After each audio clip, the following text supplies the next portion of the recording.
국장님, 이재명 민주당 대표가 그러니까 설 전날 28일에 자신의 페이스북에 글을 하나 또 올렸네요. 네. 지금 이제 구분응선을 지나고 있다. 그러나 독재 세력의 반동은 마지막 순간까지 계속될 것이다. 뭐 그런 취지를 그린 것 같은데, 구분응선이라는 것은 이제 다 됐다. 정권 잡는데 이제 조금만 더 올라가면은 정권 탈취한다. 뭐 그런 뜻인가요? 아니, 그러니까 구분응선이라는 건 이거 뭐냐면 내가 대통령에 임명되는데 구분응선 됐다. 예. 마지막 봉우리만 지나면 난 대통령이다. 딱 이 예. 소리죠. 뭐 자신의 어떤 그 야심을 다 드러냈다고 볼 수가 그러네요. 있고요. 그러니까 지금 이 얘기는 사실 그 직전에 이 사람이 당한 어떤 지금 구설의 반응이라고 볼 수가 있는데, 직전에 뭐였습니까? 갑자기 자기의 철학을 다 버려요, 막 정치 예. 철학을. 얼굴을 싹 바꿔버리더구만. 변검. 예. 그러니까 이 사람이 또 보수우파가 됐어요. 예. 와, 보수우파의 가장 핵심이 뭡니까? 작은 정부. 예. 정부가 개입하지 않아야 된다. 지금 민주당은 다 개입을 하잖아요. 그래갖고 정부의 그 저기를 늘리고 세수를 늘려갖고 다 일일이 몇십만 원씩 주고 또 공무원 늘리고. 그런데 정반대 얘기를 합니다. 정부가 개입해서는 안 됩니다. 기업 민간이 알아서 해야 됩니다. 기본소득 다 버립니다. 뭐 이렇게 했다가 민주당이 아니라 거의 국민의힘 후보처럼 보였잖아요. 예. 왜? 자기 지지율이 떨어지니까 뭐 정치 철학 이런 거 없어. 그런데 문제는 뭐냐면 이게 얼마 안 있다가 또 바꿀 거거든요.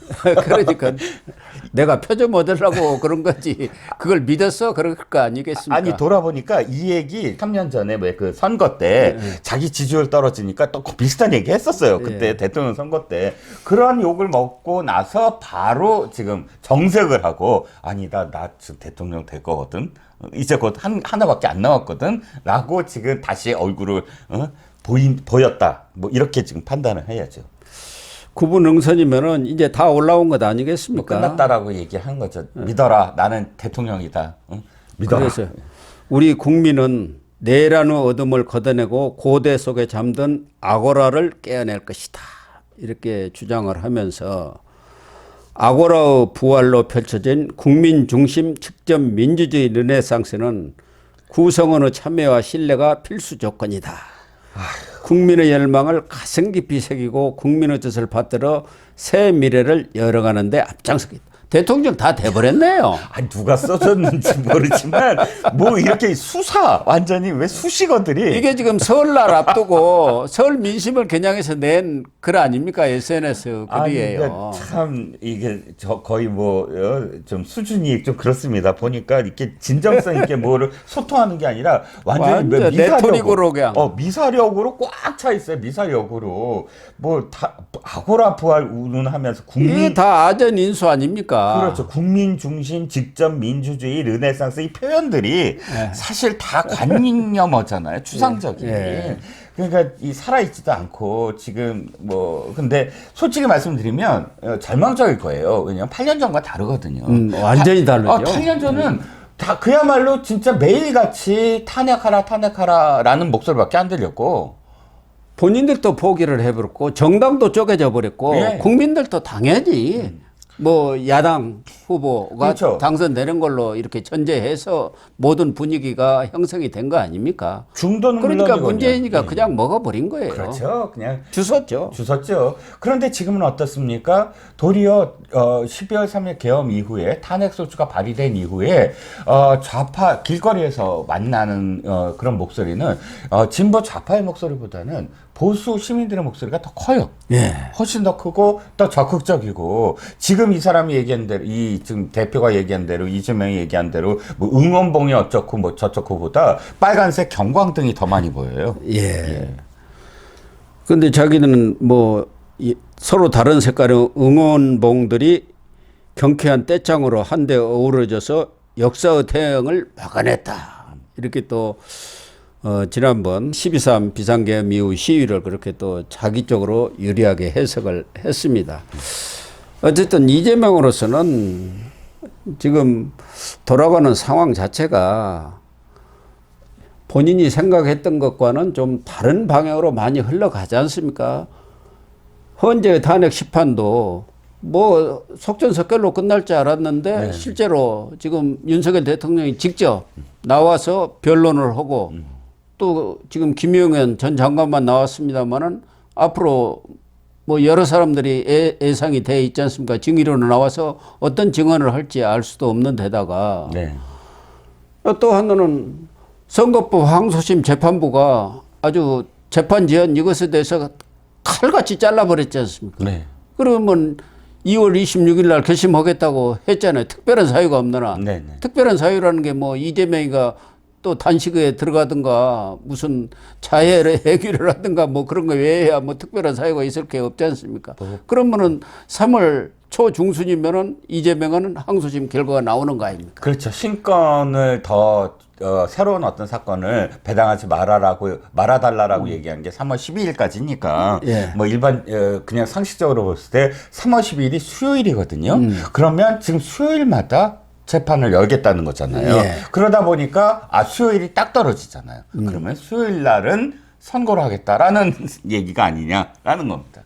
더군다나 자기 혼자 일강 체제로 이렇게 질주를 하면서 범여권 후보들하고 나오고 게임이 되나 이랬는데 여론조사상에는 오히려 뒤집힌 경우도 있고 네.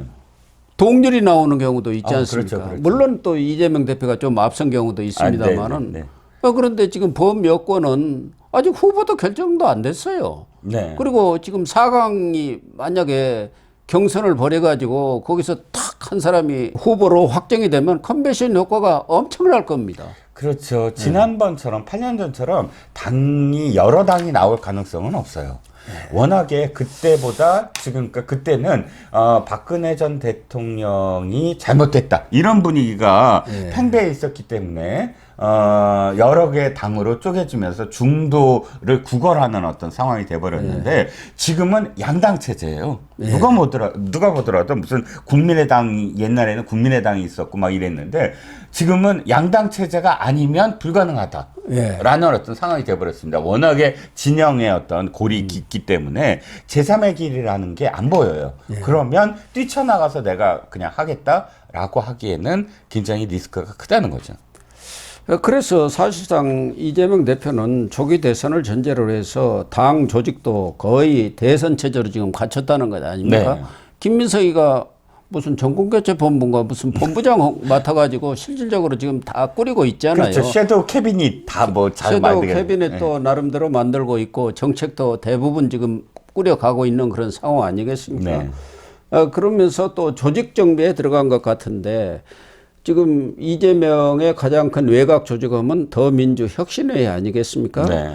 이재명의 뭐 전위대랄까 뭐 이런 얘기를 들었었죠. 호위무사 역할을 해왔는데 네. 이 혁신회의도 전국적인 조직을 지금 만들고 있는 것 같아요. 네. 일단 사실은 이런 외곽 조직의 역할이 선거에서는 큰 바람을 일으키는데 아주 결정적인 기여를 많이 해왔지 않습니까? 그렇죠. 과거 YS라든가 DJ, 네. DJ의 경우는 연청, YS는 민주산악회 네. 이런 데가 실제로 선거 바람을 일으켰거든요. 그렇습니다.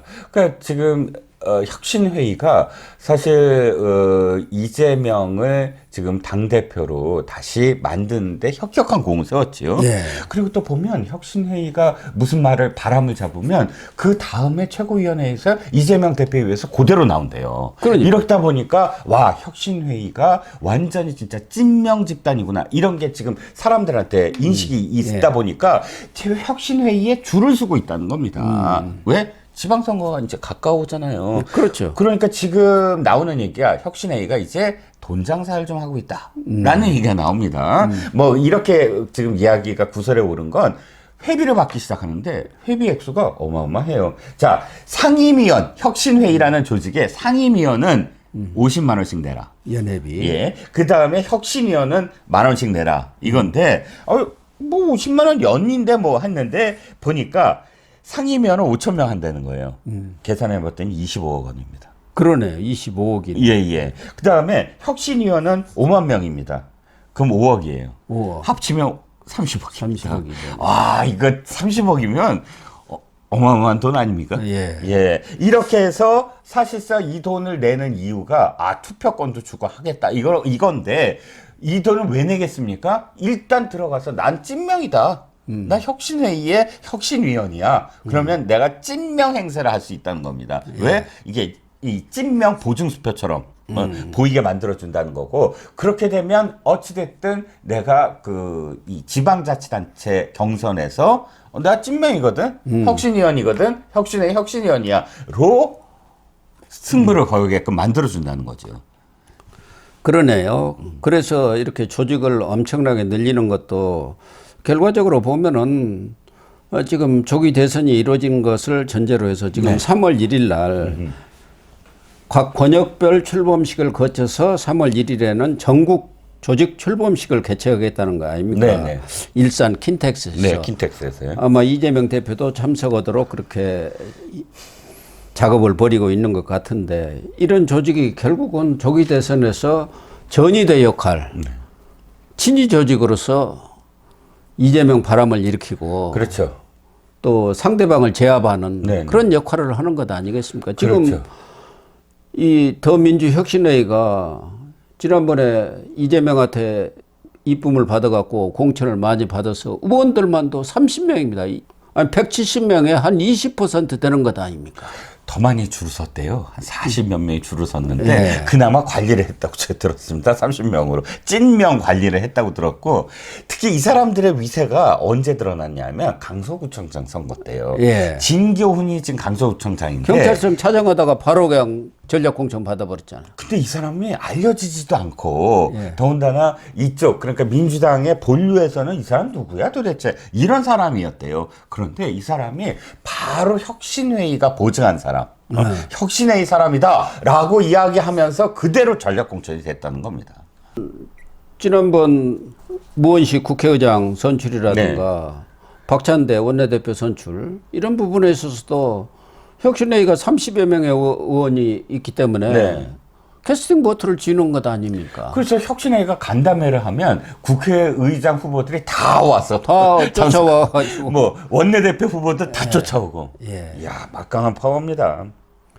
그래서 지금 이재명 대표는 당 기관 조직도 물론 지금 대선 체제로 이 교체를 했지만 외곽 조직들도 지금 정비 작업에 들어간 것 아니냐. 네. 그리고 대폭적으로 회원이라든가 이런 것을 확장하면서 거기다가 회비까지 걷어가지고 일거양득, 일거삼득 하는 그런 효과를 거두는 거죠. 그렇죠. 그 사람들이야 또 내년에는 지방선거가 있으니까 올해 여기에 좀 가입을 해놓아야 찐명 보증수표를 받아가지고 지방선거 나가는데 유리하니까 또 다 뭐 50만 원, 만 원 뭐 못 내겠습니까? 그렇죠. 그런데 혁신회의 아시겠지만 한 청년들이 많습니다. 한 청년 강의원이 등 왜 그때 당시에 멀쩡한 청년을 그 프락지로 몰아서 강의원 정의찬 뭐 정의찬 이런 사람들 그게 드러나니까 이번에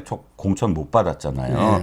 어떻게 할 겁니까? 지금 아마 지방선거에 다 나올 거예요. 그러겠죠. 예, 예. 또다시 자기네들이 득실을 해보겠다. 그 한총련 세력이 또다시 전면에 나서겠다. 이런 지금 시동을 걸고 있다라고 봐야죠. 지방 조직까지 또 한 청년이 이렇게 장악을 하면은 정말 이 국회도 이재명이 만약 대통령 되면은 한 2년간은 거대 야당, 네. 거기다가 그렇죠. 제왕적 대통령, 그렇죠. 지방 조직까지 다 장악해 장악하고. 버리면 정말 이건 일단 독재가 아니라 네. 그냥 나치 뭐 무소리니 정권 돼 버리는 거 아니에요? 그렇죠. 지금 무소불위의 정권이 되는 겁니다. 그래서 국회를 어떻게 운영했는지 돌아보면 여기에 대통령 권력과 지방 권력까지 더해지면 와, 뭐 상상을 할 수 없는 그런 국가가 되겠네요. 그런 점들을 중도층이라든가 또 보수 측에서는 걱정을 하고 우려를 하면서 이재명 공포증, 포비아가 생긴 것 아니겠습니까? 그렇습니다. 그래서 여론조사상에서 이재명이가 고전을 하고 있는 요인이죠. 네. 겸손한 또 태도를 보이면 모르는데 너무 거들먹거리면서 아직 대통령도 아닌데 대통령보다 더 큰 지금 권력을 행사하고 있지 않습니까? 대통령도 6개 시중은행장들 못 모아요. 그러니까 예. 어쨌든 이재명의 이런 행보가 우리 국민들이 어떻게 판단을 할지 그게 정말 궁금합니다. 네. 네, 시청자 여러분, 오늘 방송은 여기서 마치도록 하겠습니다. 시청해 주셔서 감사합니다.